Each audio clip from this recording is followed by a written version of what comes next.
Hello guys, कैसे हैं आप लोग। आज से अच्छे होंगे। आप लोगों की पढ़ाई अच्छी चली होगी। आप सब लोगों का एक बार फिर से अपने ऑनलाइन प्लेटफॉर्म प्रयाग अकेडमी में बहुत बहुत स्वागत है। हम लोग उत्तराखंड लोक सेवा आयोग द्वारा आयोजित की जाने वाली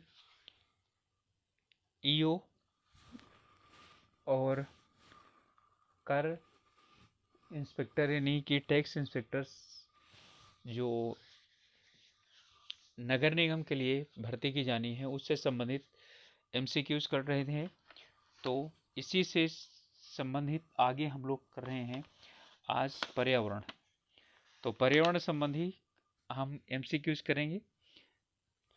आप लोगों से रिक्वेस्ट है कि अभी तक यदि चैनल को सब्सक्राइब नहीं किए हैं तो प्लीज़ सब्सक्राइब कर लीजिए और अपने ग्रुप्स में शेयर कर सकते हैं। तो चलिए शुरुआत करते हैं। पहला प्रश्न है, इनमें से कौन सा वन्यजीव संरक्षण का पूर्व स्थान है। ठीक है, वन्य जीव संरक्षण का पूर्व स्थान है सेक्रेड ग्रुप्स, गृह उद्यान, राष्ट्रीय उद्यान, जैव विविधता रिजर्व क्षेत्र। तो इनमें से कौन सा पूर्व स्थान है।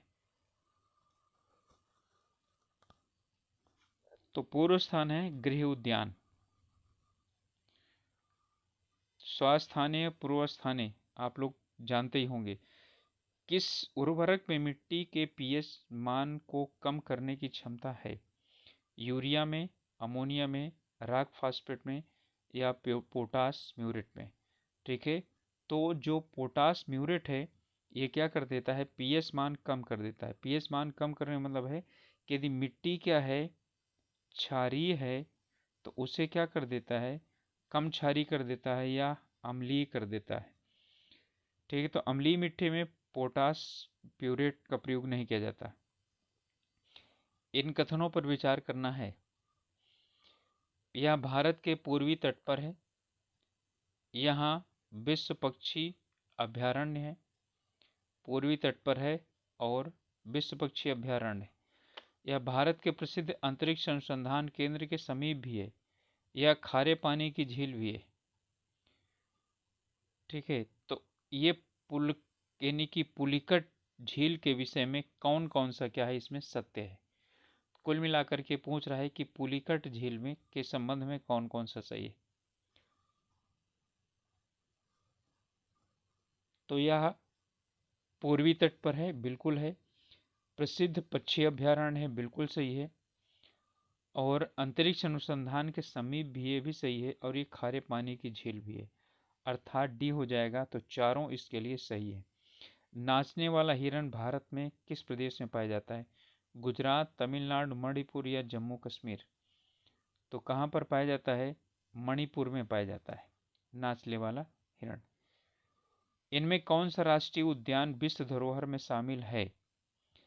केवलादेव राष्ट्रीय उद्यान, मानस राष्ट्रीय उद्यान, नंदा देवी जैव रिजर्व और ग्रेट हिमालयन राष्ट्रीय उद्यान। तो इनमें कौन है जो क्या है, सम्मिलित हैं। देखिए, केवलादेव राष्ट्रीय उद्यान तो सम्मिलित है ही, मानस भी सम्मिलित है, नंदा देवी जैव विविधता रिजर्व ये भी है, उत्तराखंड में है, ग्रेट हिमालयन राष्ट्रीय उद्यान ये भी है। तो इसका मतलब है चारों सही है, यानी कि 1 2 3 4 चारों सम्मिलित हैं, तो डी उत्तर हो जाएगा। नामदफा राष्ट्रीय उद्यान कहाँ स्थित है।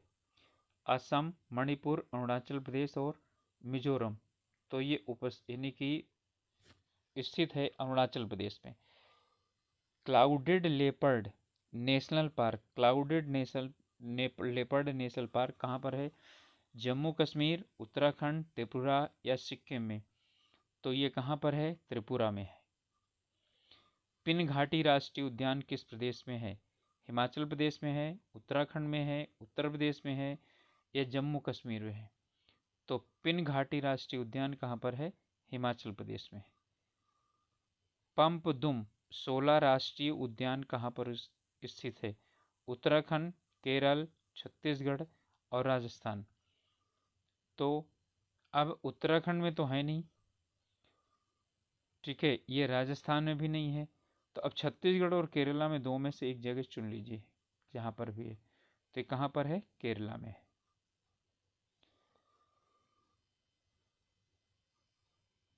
गजनेर वन्य जीव अभयारण्य किस प्रदेश में है? महाराष्ट्र, तमिलनाडु, राजस्थान, केरल। तो ये कहाँ पर स्थित है? ये राजस्थान में स्थित है। वैनम वन्य जीव अभयारण्य किस प्रदेश में है? सिक्किम में, छत्तीसगढ़ में, केरल में या नागालैंड में? तो ये कहाँ पर है? वैनम वन्य जीव अभयारण्य सिक्किम में है। चंदौली राष्ट्रीय उद्यान किस प्रदेश में है? अंडमान एवं निकोबार, उत्तर प्रदेश, पुडुचेरी और महाराष्ट्र। तो ये कहाँ पर है? चंदौली से उत्तर प्रदेश मत सोचिएगा, ये कहाँ पर है? महाराष्ट्र में है। पर्यावरणीय सुरक्षा अधिनियम कब पारित हुआ? तो पर्यावरण सुरक्षा अधिनियम 85 में, 86 में, 87 में या 88 में? तो कब पारित हुआ? 1986 में। जम्बू घोड़ा वन्य जीव अभयारण्य कहाँ अवस्थित है? नागालैंड, हरियाणा, गुजरात या तेलंगाना? तो ये कहाँ पर है जम्बू घोड़ा? तो जम्बू घोड़ा गुजरात में अवस्थित है। बांधवगढ़ राष्ट्रीय उद्यान कहाँ पर है? तो बांधवगढ़ राष्ट्रीय उद्यान किसके लिए जाना जाता है? तो बांधवगढ़ राष्ट्रीय उद्यान जाना जाता है, ठीक है, प्रोजेक्ट टाइगर के लिए। और ये कहाँ है? उत्तराखंड में नहीं है, हिमाचल प्रदेश में नहीं है, छत्तीसगढ़ में या मध्य प्रदेश में? तो छत्तीसगढ़ में है या मध्य प्रदेश में? तो ये बांधवगढ़ राष्ट्रीय उद्यान मध्य प्रदेश में है। अगला प्रश्न है, कान्हा किसली कान्हा टाइगर रिजर्व कहाँ पर है? उत्तर प्रदेश, मध्य प्रदेश, छत्तीसगढ़, केरल। तो कान्हा किसली ना तो उत्तर प्रदेश है ना ही केरल में है। अब मध्य प्रदेश और छत्तीसगढ़ में दो जगहों में से किस स्थान पर है? तो किस स्थान पर है? मध्य प्रदेश में है। तो कौन सा? कान्हा किसली और बांधवगढ़ दोनों मध्य प्रदेश में है। स्टील उद्योग से उत्पन्न प्रदूषक कौन से हैं? Sulphur dioxide, nitrogen oxide, carbon monoxide या कार्बन डाइऑक्साइड? तो इनमें कौन सा है? तो स्टील यानी प्रदूषण से कौन कौन सा है? तो इसमें सल्फर डाइऑक्साइड स्टील से तो क्या होती है? निकलती है। नाइट्रोजन डाइऑक्साइड, नाइट्रोजन ऑक्साइड भी निकलती है, कार्बन मोनोऑक्साइड भी, कार्बन डाइऑक्साइड भी। तो ये चारों के चारों प्रदूषक जो है वो स्टील उद्योगों से निकलते हैं।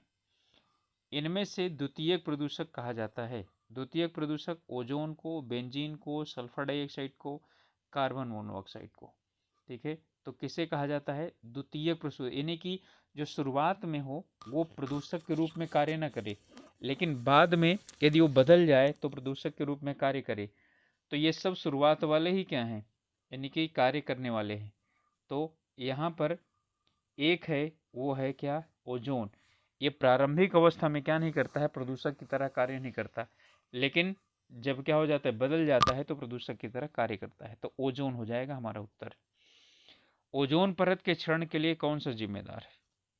कार्बन डाइऑक्साइड नहीं, कार्बन ऑक्साइड नहीं, और आप लोग अच्छी तरह जानते हैं CFC यानी क्लोरोफ्लोरोकार्बन्स, ठीक है, ये उत्तरदायी हैं। और ये कहाँ पर पाए जाते हैं? ये पाए जाते हैं जो यानी कि कंप्रेस वाले हैं, जैसे कि जिसमें से फव्वारे के साथ बाहर निकलती हैं कोई चीज़ें, जैसे जो पेंट करने वाली हैं वो, या फ्रिज, अब जो फ्रिज आने लगे हैं वो CFC फ्री होने लगे हैं ज़्यादातर। पुराने वाले फ्रिजों में अभी भी CFC गैस निकलती है। जो यानी डीओ वगैरह लोग यूज करते हैं उसमें भी CFC बनाने की क्षमता होती है। इनमें से कौन सा विकल्प सही सुमेलित नहीं है? दम्फा अभयारण्य मिजोरम, वाल्मीकि रिजर्व बिहार, रोहला राष्ट्रीय उद्यान हिमाचल प्रदेश और गांधी सागर अभयारण्य राजस्थान। ठीक है, तो इसमें कौन सा सुमेलित नहीं है? इसमें दम्फा मिजोरम में है, वाल्मीकि बिहार में है, रोहला राष्ट्रीय उद्यान ये हिमाचल प्रदेश में है। ठीक है, गांधी सागर अभयारण्य जो है ये राजस्थान में नहीं है। ठीक है, तो हमारा उत्तर यही हो जाएगा।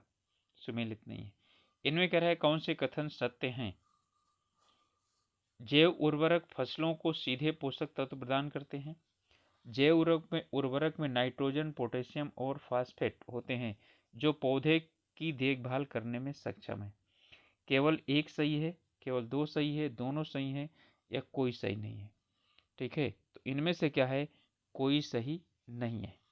ठीक है, जैव उर्वरक यानी फसलों को जो सीधे है तो सीधे जो है क्या नहीं करते हैं, पोषण नहीं प्रदान करते हैं।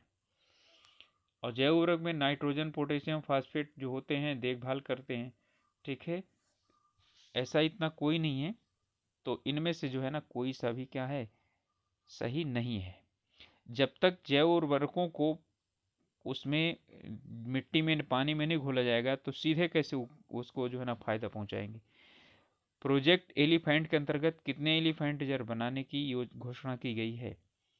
तो वर्तमान में जो घोषणा की गई है वो 24 एलिफेंट रिजर्व बनाने की घोषणा की गई है।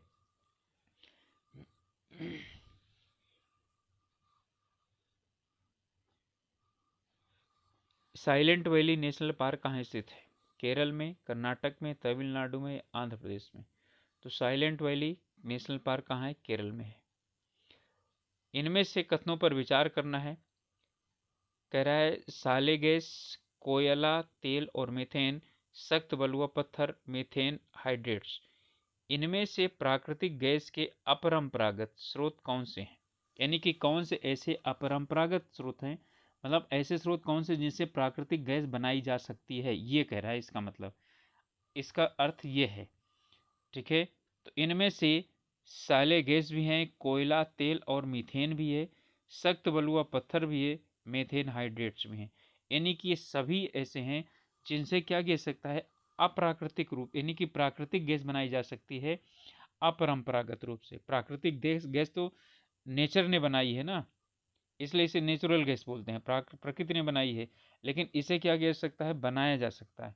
और किनके द्वारा? इनके सबके द्वारा। इनमें से क्या जलवायु परिवर्तन पर एक्शन प्लान का हिस्सा नहीं है? जलवायु पर एक्शन प्लान का हिस्सा इसमें कौन सा नहीं है? राष्ट्रीय जल मिशन, प्रदूषण नियंत्रण के लिए राष्ट्रीय मिशन, सतत कृषि के लिए राष्ट्रीय मिशन, सतत आवास के लिए राष्ट्रीय मिशन। तो इसमें कौन सा नहीं है? तो इसमें कौन सा नहीं है? प्रदूषण नियंत्रण के लिए राष्ट्रीय मिशन। ये जो है ये प्रदूषण नियंत्रण के लिए है, जलवायु परिवर्तन के लिए नहीं। तो जलवायु परिवर्तन के लिए राष्ट्रीय जल मिशन, सतत कृषि के लिए राष्ट्रीय मिशन और सतत आवास के लिए राष्ट्रीय मिशन, ये हैं। तो आप लोगों से रिक्वेस्ट है कि अभी तक आप लोगों ने यदि चैनल को सब्सक्राइब नहीं किया है तो प्लीज़ सब्सक्राइब कर लीजिए, और साथ ही साथ अपने ग्रुप्स में शेयर कीजिए, जिससे कि और भी लोग हम लोगों के साथ जुड़ सकते हैं। तो जुड़ना चाहें तो जुड़ सकते हैं। और ये 25 प्रश्न थे पर्यावरण से संबंधित। मिलेंगे अगले वीडियो में किसी नए टॉपिक के साथ। तब तक के लिए अपने स्वास्थ्य का ध्यान रखिए, पढ़ाई अच्छे से कीजिए। Okay, all the best.